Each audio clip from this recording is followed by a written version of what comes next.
patient.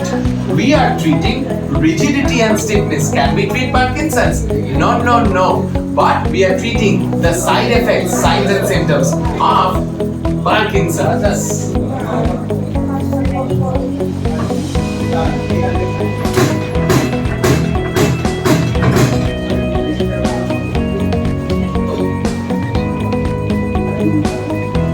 ऊपर तक माँ মাথাটা তুলুন রাখুন দেখে দিন ও লম্বা শ্বাস নিয়ে ছেড়ে রেডি হ্যাঁ